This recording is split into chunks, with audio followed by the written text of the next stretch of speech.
Now, it is natural for your commencement speaker to want to send you out on a high note and bring a little balance to the occasion, a little touch of reality. So I want to share a few thoughts with you from writer Charles Wheeler, who just released a book about a year ago, and it's called 10 Things Your Commencement Speaker Won't Tell You. These are things, he contends, that too many commencement speakers simply give you what you want to hear, not what you need to hear.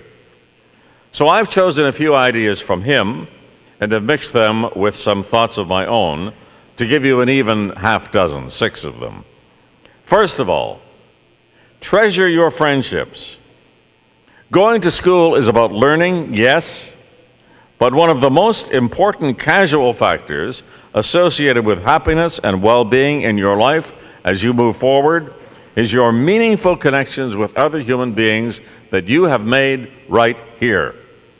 So look around today. Certainly, one hallmark of your graduation success should be how many of these people will still be your close friends in 10 or 20 years. And I would bet you that quite a few of them will be talking with you and to you and doing things for you and with you for years and years to come. That's number one. Number 2, life is not fair, get used to it.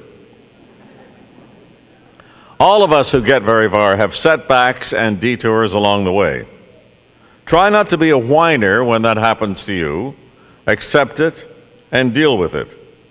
Most important today, and I was telling this to a young journalism writer who was just talking to me a few moments ago. She said, what advice would you give anybody starting in the business now? And it's be adaptable, because now you have to be able to write, you have to be able to report, you have to be able to present on television and radio, and you have to be able to write blogs on the internet, all kinds of things. So adaptability is probably more important within job functions now than ever before. Be ready to make life one long learning experience as you move through and make your mark. Number 3, don't make the world worse. You are smart and motivated and creative. Everyone will say, you can change the world. You've heard of that, I'm sure. Well, they're right, of course. But changing the world can also include things like skirting financial regulations and causing grievous harm to millions of people. Take the Wall Street company that was betting against the success of financial securities it was selling to its own clients. Oh, well, they say, from the company headquarters. Sophisticated financial people understand that. But what about the average investor who doesn't read that stock market ticker every day and is counting on these people to provide them with their retirement money, whatever, for their futures? In the face of such a shocking lack of ethics, I would hope anyone in this room would have the courage to stand up and say, count me out of this. I don't want to be a part of a policy that looks in that direction.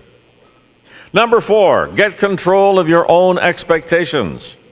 Don't expect to be made a vice president with a car phone earning $80,000 a year the moment you leave university. I constantly hear company executives complaining about the expectations of entitlement among today's students. Unless you're one of the rare ones who instantly shoots to the top, and if I'm any example, it's going to take a while. Famous people are always giving you quotes about money, but I like the Beatles lyrics best. For I don't care too much for money, for I don't care too much for money, 'cause money can't buy me love. Sorry about that. Money may be great, and it is, of course, but time is more important, and when your time is up, it's up. Number 5, it's all borrowed time. You shouldn't take anything for granted, not even tomorrow. Charles Wheeler, and I refer to him again, talks about the hit by a bus rule. Would I regret spending my life this way if I were to get hit by a bus next week or next year? And does this path lead me to a life I would be happy with if I don't get hit by a bus? Number 6, don't try to be famous, because that involves luck and other circumstances beyond your own control. Fame is fleeting anyway, and these days the word has lost much of its luster when even Kim Kardashian and Paris Hilton and those types can be called famous.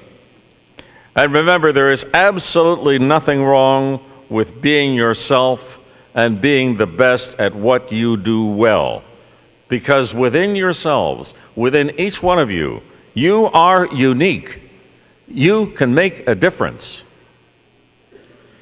So learn to appreciate every day on your life's journey.